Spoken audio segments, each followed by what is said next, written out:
Hola, buenos días a todas y todos y muchas gracias por acudir una semana más a la convocatoria que hace el Grupo Parlamentario Podemos Andalucía. Vamos a empezar haciendo mención al balance legislativo del Gobierno. Como recordarán seguramente, el señor Juan Cornejo hace algunas semanas que culpaba del retraso en el cumplimiento de su calendario legislativo a los grupos de la oposición, diciendo que de alguna manera estaban obstaculizando o vetando que se aprobaran sus iniciativas legislativas, las que provienen del Gobierno. Claro, eso es algo que obviamente es falso, porque para empezar los proyectos de ley del Gobierno, como saben, llegan al Pleno en cuanto los presenta el Gobierno y no tienen que pasar ningún trámite de toma en consideración, sino que se presentan ante el Pleno de la Cámara, hay un debate y ya van a comisión. Y quien controla bien, y además de eso luego va a hablar Libertad Benítez, la portavoz de Educación, quien controla el ritmo, el calendario de tramitación de las iniciativas legislativas es cada comisión, en concreto la mesa.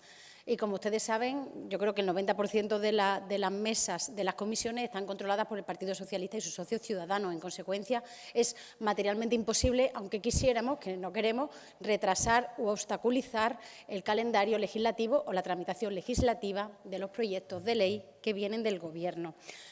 ¿Qué se pretendía con declaraciones de este tipo? Obviamente, tirar balones fuera ante un balance lamentable. No sé si recuerdan que en 2017 se presentó, no sé si fue en febrero o en marzo, el calendario legislativo para 2017 y el Gobierno decía nada más y nada menos que iba a aprobar 30 leyes y tropecientos decretos, pero en concreto 30 leyes.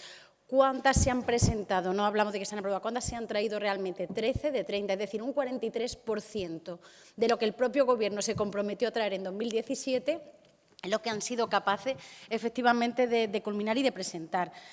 Un 43% de sus promesas, que es un dato que se acerca mucho, demasiado, a la media de ejecución del presupuesto en partidas tan importantes como igualdad, formación para el empleo o ayudas al alquiler de la vivienda.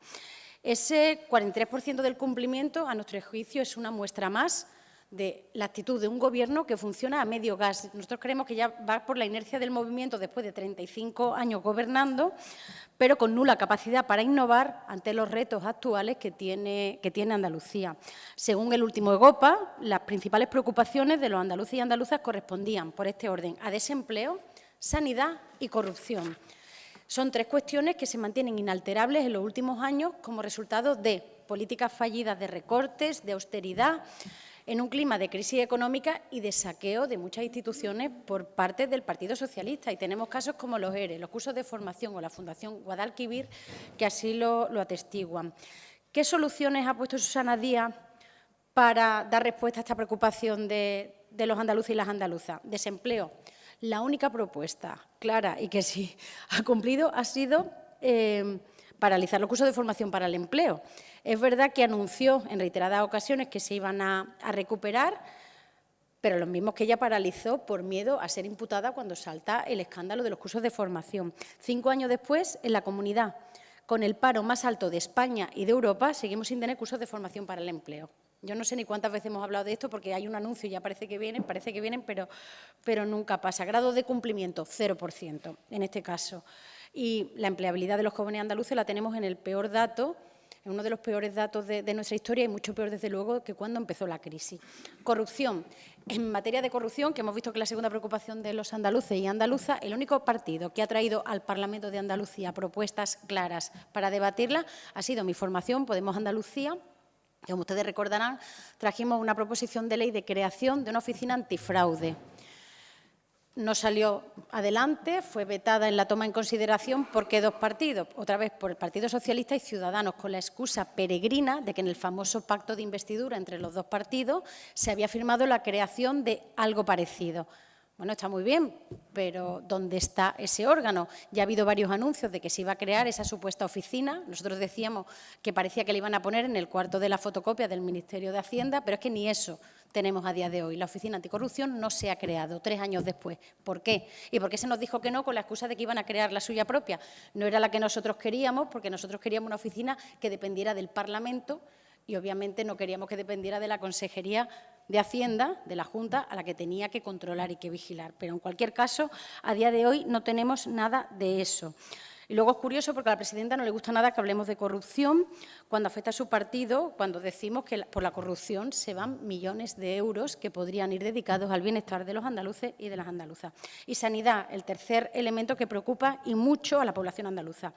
La gestión sanitaria de Susana Díaz, a nuestro juicio, va a pasar a la historia. El balance es terrorífico en cuanto a cierre de camas hospitalarias, el abandono de infraestructuras sanitarias públicas y la precarización de los contratos en el SAS.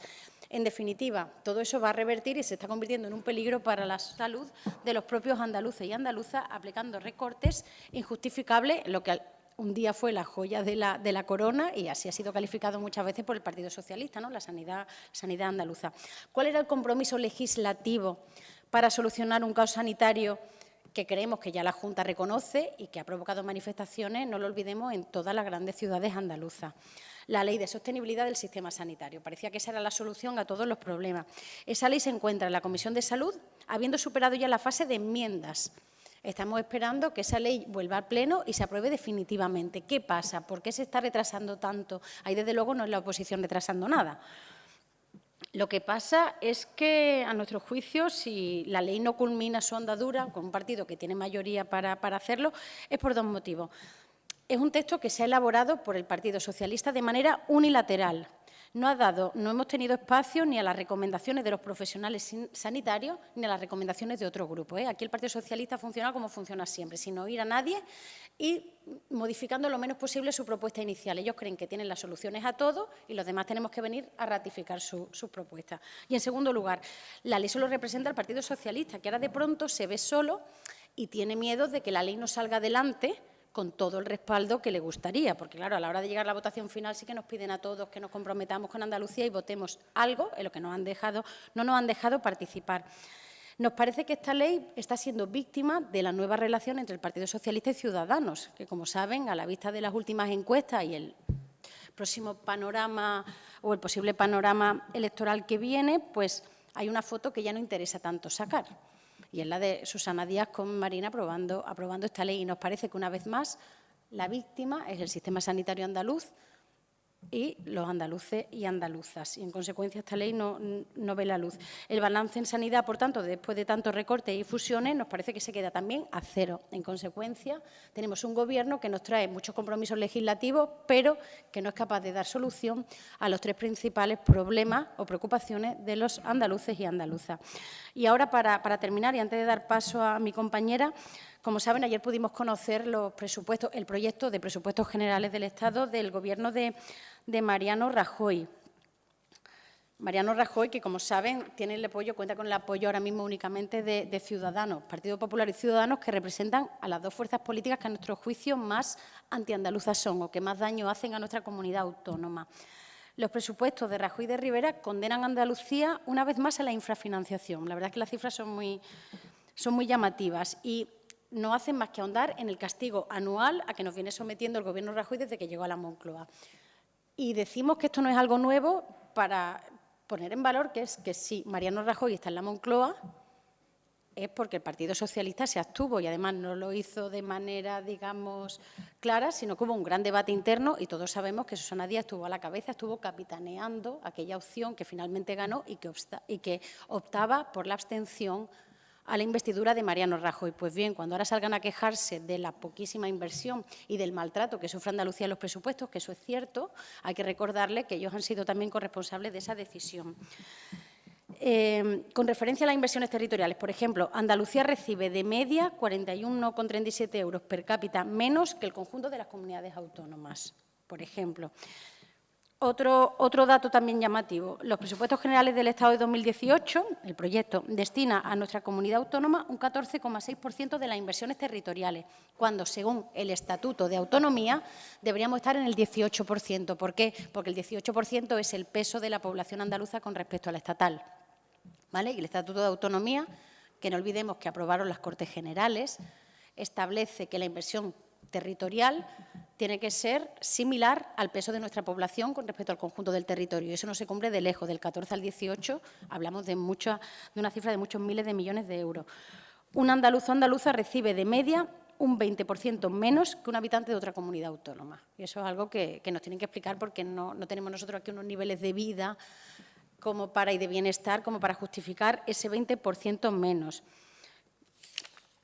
Solo en estos presupuestos generales de Andalucía, si se aprobaran tal y como están, recibiríamos 350 millones de euros menos en inversiones. O sea, en cifra total, 350 millones. Y si consideramos todos los años que lleva gobernando Rajoy, el déficit en inversiones ascendería a 1.800 millones de euros. Esa es la cifra que nos deberían para equipararnos al resto de comunidades autónomas, que no es tampoco pedir demasiado. Si pasamos los datos por ministerio, nos vemos que este año hay un pequeño repunte en las inversiones, pero es un repunte que se circunscribe a un único ministerio, y es el Ministerio de Defensa, ¿vale? Solo hay un aumento en las inversiones, que seguro que el Partido Popular va a vender ese dato, pero es que se circunscribe al Ministerio de Defensa, ninguno de los otros ministerios que podrían acabar reportando bienestar a los andaluces y andaluzas. En líneas generales, añadir que son unos presupuestos continuistas en su carácter, desgraciadamente, antiandaluz y que consolidan los recortes que venimos padeciendo hace años, que aunque se habla de una subida de las inversiones en Andalucía con respecto al 2017, como les decía antes, este año sigue siendo, por ejemplo, un 18,8% menos que en 2016, un 20% menos que en 2012 o, atención, un 66% menos que en 2012. Es decir, con respecto a 2012, la cifra de inversiones ha caído un 66%. Yo creo que eso es una cifra que no se puede explicar de ninguna manera. Un año más, como le decía, no estamos cumpliendo con el Estatuto de Autonomía en lo que respecta a la cantidad media de inversiones que debemos sufrir. Otro dato interesante, el Fondo de Compensación, que es fundamental para comunidades autónomas como la nuestra, sigue sin recursos reales. Se mantiene la cifra del año anterior, que era 432 millones en su conjunto, de los cuales 160 millones fueron para Andalucía. El Fondo de Compensación debería ser una herramienta necesaria para facilitar la convergencia entre territorios, pero claro, si no lo dotamos de recursos, no sirve a ese fin. Necesitamos un fondo de compensación con más dinero para invertir y para tratar de compensar los niveles de las distintas comunidades autónomas. Y para terminar, y ya no os castigo con más datos, con respecto a las entregas a cuenta, Montoro presume de cifras sin decir que el aumento en esas entregas a cuenta derivan directamente de un aumento en la recaudación, en la previsión de recaudación. Y, en realidad, el aumento que se vende es notablemente inferior al aumento de la recaudación de las principales figuras tributarias. Y lo que sucede es que el Estado central se lleva la mayor parte del aumento de la recaudación prevista. En vez de repartirlo con las comunidades autónomas, hay un incremento en la recaudación y ese dinero se lo queda el Estado central y apenas lo traslada a las comunidades autónomas. Para que se hagan una idea, el aumento previsto es una décima parte del aumento que necesitaría Andalucía para cubrir sus competencias en cuanto a los servicios públicos fundamentales. Y sin ya más dilación, pues paso la palabra a Libertad Benítez, que es la portavoz de Educación del Grupo Parlamentario Podemos Andalucía. Gracias. Bien, buenos días y gracias por asistir a esta convocatoria de rueda de prensa. Bien, pues esta mañana se acaba de confirmar lo que veníamos sospechando desde que se aprobara el trámite de la Ley de Bioclimatización. Y es que PSOE y Ciudadanos están saboteando la tramitación de esta ley. Hoy a las 10 de la mañana se ha reunido la mesa de la Comisión de Educación para aprobar un calendario de tramitación de las leyes que tenemos sobre la mesa. Y bueno, pues se ha aprobado el calendario de tramitación con los votos a favor de PSOE y Ciudadanos y la abstención de PP, dándole prioridad a una ley del PSOE que ha obtenido un respaldo posterior a la Ley de Bioclimatización. Cuando le hemos preguntado que por qué, en base a qué criterio se tomaba esta decisión, el presidente nos ha contestado que es que la Ley de FP, que es la ley que se ha puesto por delante de la Ley de Climatización, que ha llegado la última, se ha puesto por delante, nos ha contestado que la Ley de FP es más antigua. Y eso es totalmente falso. Será más antigua en el cajón de Susana Díaz, en un cajón de Susana Díaz, pero en este Parlamento no. Nosotros registramos la Ley de Climatización en agosto y la DFP se registró en diciembre de 2017. Se aprobó el trámite de la Ley de Climatización el 14 de febrero y el trámite de la Ley de FP se aprobó el 6 de marzo. Y Ciudadanos, de la mano del PSOE, ha antepuesto una ley para hacerle un favor al PSOE, olvidando el bienestar de los niños y las niñas en las aulas. Y Ciudadanos tiene que explicarle a la familia por qué votó que sí en febrero Y desde que se aprobó el trámite no hace más que poner palos en las ruedas. Y le tenemos que decir claramente que no se le puede poner una vela a Dios y otra al diablo. Que no se puede aprobar un trámite y después votar 2 veces en contra de una tramitación urgente de esta ley, que es lo que está pidiendo la familia. No se puede. Y lo que ha demostrado hoy Ciudadanos es que no quiere contribuir al cambio en Andalucía, sino al contrario, que quiere bloquearlo. Ciudadanos está bloqueando el cambio en Andalucía. Y tampoco quiere un modelo de trabajo participativo y democrático, porque esta ley ha llegado al Parlamento empujada por la familia. Esta ley es de la familia, es de la calle, y no quiere ese modelo de trabajo. Bueno, es más, yo me atrevería a decir que es que no quiere trabajar, ni le gusta trabajar en este Parlamento, como ha demostrado no presentando ninguna ley e interfiriendo en las tramitaciones de las leyes como la de climatización. En fin, Ciudadanos está utilizando la mesa de la Comisión de Educación, está utilizando este Parlamento para hacerle favores al PSOE.